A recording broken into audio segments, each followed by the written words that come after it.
In the busy streets of Lagos, Tony is the kind of man everybody knows. He's the big boss of a tech company, always dressed in sharp suits and moving around in flashy cars. He's rich, powerful, and doesn't have time for nonsense. Women in his circle are the type you see on magazine covers, models, businesswomen, and socialites. But no matter how beautiful or successful they are, Tony isn't impressed. To him, life is all about money, business, and staying on top. But deep down, there's an emptiness he can't quite explain. Then comes Ugozi, the exact opposite of the women in Tony's world. She's a loud, funny Orkpa seller who sets up her stall every morning at a corner near Tony's office. Ugozi is well known in the area. Her Orkpa, wrapped in banana leaves, is the best around, and her quick mouth keeps customers laughing all day. She doesn't care about fancy clothes or big cars. Ugozi is a hustler with a big heart, and she's proud of it. She cracks jokes, says things as they are, and treats everybody the same, whether they are rich or poor. One day, Tony's car breaks down, and he has no choice but to walk past Ugozi's stall. The sweet smell of her Orkpa hits him, and out of hunger, he decides to buy one. But when he steps up to the stall, Ugozi doesn't treat him like the big man he thinks he is. She takes one look at him and jokes, calling him Oga Suits and Tie, and teasing him about how he looks too clean to eat street food. Tony, who's used to people bowing down to him, is shocked. He buys the Orkpa and walks away, confused and a little annoyed, but something about Ugozi stays in his mind. Before he knows it, Tony is going to Ugozi's stall every day, pretending it's just for the Orkpa, but really, it's her jokes and bold attitude that keep him coming back. She's different from all the women he knows. She doesn't care about his money or power, and instead of trying to impress him, she just makes him laugh. For the first time in a long while, Tony starts to enjoy the simple things in life. Though his friends and colleagues would never understand why he's interested in an Orkpa seller, Tony finds himself drawn to Ugozi's warmth, something he's been missing in his shiny, perfect world. One morning, Tony's carefully planned day starts off on the wrong foot. His driver, usually punctual to the minute, fails to show up. Irritated and running late for a meeting, Tony has no choice but to walk, a rare occurrence for the CEO who is used to luxury at every turn. As he storms down the bustling streets of Lagos, the smell of something delicious fills the air. It's unmistakable, Orkpa, hot and freshly steamed. The scent draws him in, his stomach rumbling in protest. Despite his annoyance, hunger forces him to stop at the nearby stall. When Tony approaches the stall, he's met with the sight of Ugozi, the vibrant Orkpa seller everyone knows. Still holding onto his pride, Tony tries to maintain his usual air of superiority.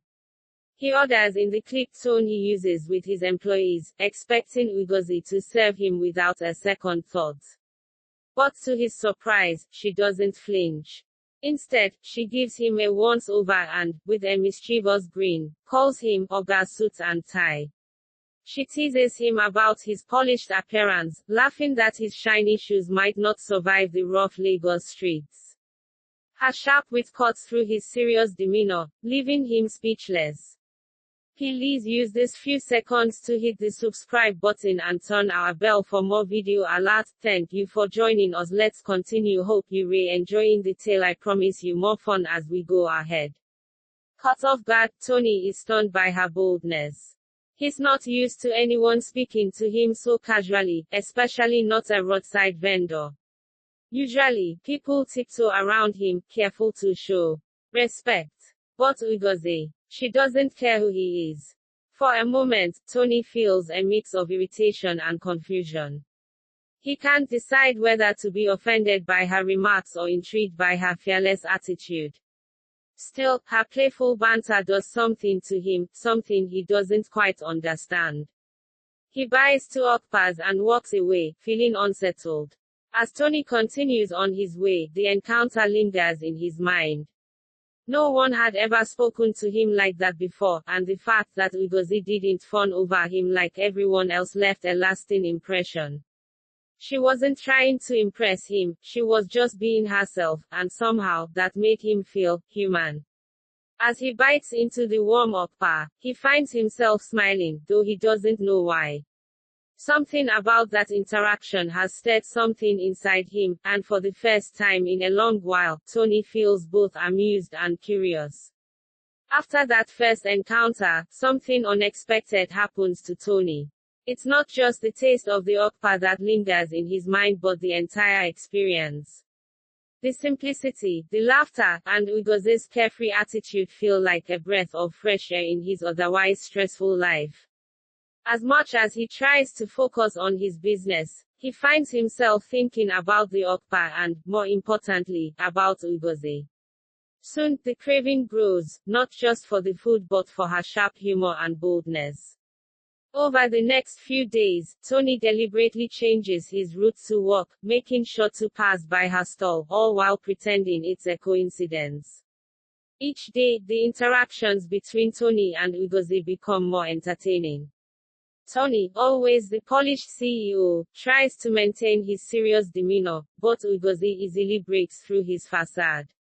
With every visit, she throws a playful jab his way, whether it's mocking his overly serious expression or teasing him about how his fancy shoes are out of place in the Lagos hustle. Tony finds himself drawn to her quick wit, responding with flirtatious banter of his own. She's different from anyone he's ever met, and the laughter that follows their exchanges is something he starts looking forward to, more than he'd care to admit. For her part, Ugozi remains completely unfazed by Tony's wealth and status. To her, he's just another customer, albeit one with more style than most. She doesn't care about his expensive suits or the air of importance he carries. If anything, she finds it amusing that someone like him could be so stiff and serious all the time. She teases him without hesitation, telling him he needs to learn to relax and enjoy life instead of acting like a big boss every minute of the day.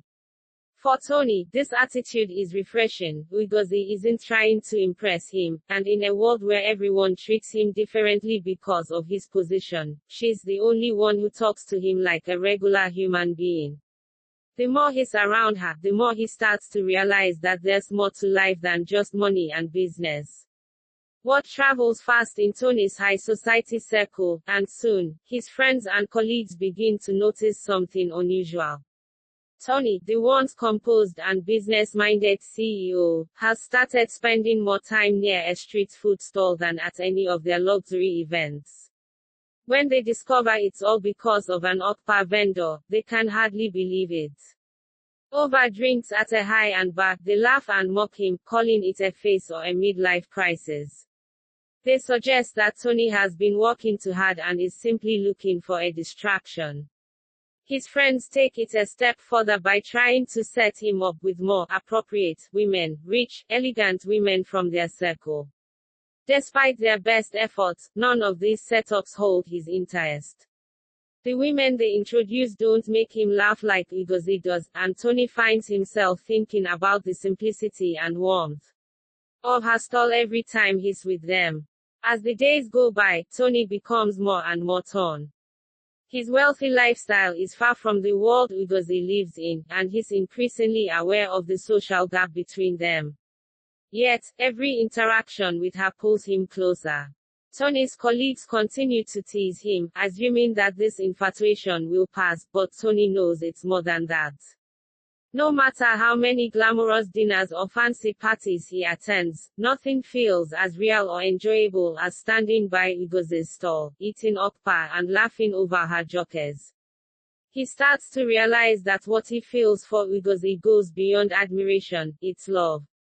But how can a man like him, with all his wealth and status, express his feelings to a woman who lives a completely different life? Tony begins to plot a way to win her over, knowing he has to make a grand gesture that will prove he's serious. Tony, always used to thinking big, decides that the best way to impress Ugozi is by going all out. He arranges a grand evening, a chauffeur-driven limo, a massive bouquet of roses, and a reservation at one of the most expensive five-star restaurants in Lagos. To him, this is the way people in his world show their love, through lavish gestures and over-the-top experiences. He believes that by giving Ugozi a taste of the luxury he's used to, he can win her heart. The night arrives, and Tony shows up at her stall in a sleek black limousine, stepping out with the bouquet in hand. The entire street goes silent as the usually humble Orkpa seller is faced with a scene straight out of a romance movie. Tony invites her to the limo, ready to sweep her off her feet. But instead of being impressed, Ugozi bursts into laughter. The sight of Tony, usually calm and serious, trying so hard to impress her with material things is too much for her to handle. She takes one look at the flowers and the limo, shakes her head, and playfully tells him, "Oga, this one no be film trick. You think I don't know how to cook? Fancy dinners don't impress a woman who sells food for a living." She explains that she doesn't need expensive things to feel special, it's the little moments of laughter and honesty that matter to her. Embarrassed but still smiling, Tony realizes he's been trying too hard to fit Ugozi into his world when, in reality, it's the simplicity and joy of her life that he loves. The grand plan crumbles hilariously, but for the first time, Tony sees that being genuine is all he really needs. Instead of a fancy restaurant, they end up eating Orkpa at her stall, laughing like they always do, but this time, with Tony's heart completely at ease.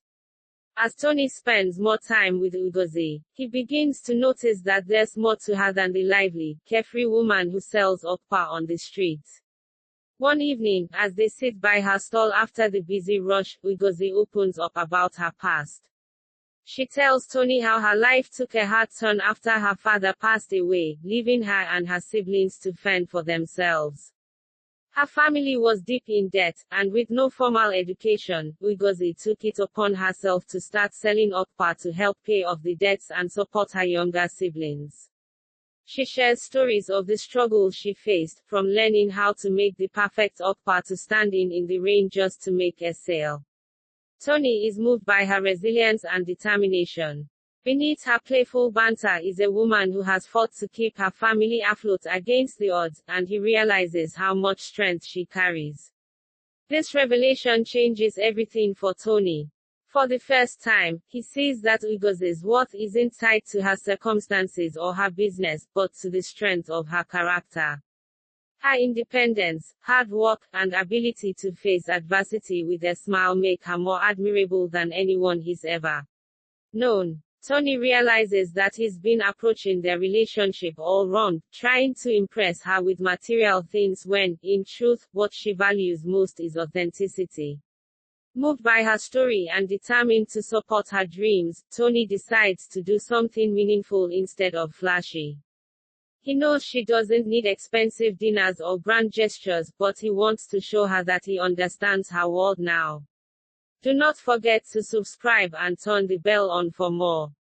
One morning, Tony surprises Ugozi with a brand new food truck.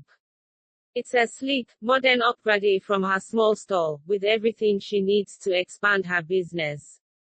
Along with the truck, he leaves a heartfelt note, apologizing for trying to win her over with wealth instead of honesty. In the note, he tells her how much he admires her strength and how he wants to support her dream, not change her. When Ugozi sees the truck, she's speechless for once, touched not by the gift itself but by the fact that Tony finally understands her. It's a gesture that comes from his heart, not from his wallet. In that moment, she realizes that Tony's feelings for her are real, and what started as playful banter has turned into something deeper and more genuine. When Ugozi sees the brand new food truck, her usual quick wit and playful banter are replaced by a moment of genuine emotion. She's deeply touched, not just by the gift but by the thoughtfulness behind it. Tony's gesture isn't about showing off his wealth, it's a symbol of his understanding and support for her dreams. Ugozi smiles, her eyes softening as she turns to him. In her typical fashion, she can't help but crack a joke, saying, "Tony, you're really trying, oh. But just so you know, if we ever end up together, it's Orkpa for breakfast every day." Tony laughs, knowing that this is her way of admitting she feels the same way. In that light-hearted moment, they both realize that their connection is real, and their lives, despite coming from different worlds, fit together perfectly. Tony, once the serious, all-business CEO, has completely embraced the joy and simplicity of life that Ugozi represents. Gone are the days of stiff suits and rigid schedules. He's found happiness not in the luxury he's so used to, but in the warmth and laughter he shares with Ugozi.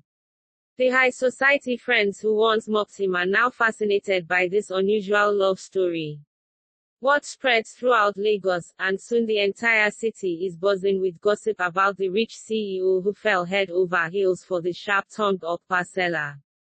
People are drawn to the story because it's so different from the typical romance. Here is a man who let go of his pride and status to find something much more meaningful.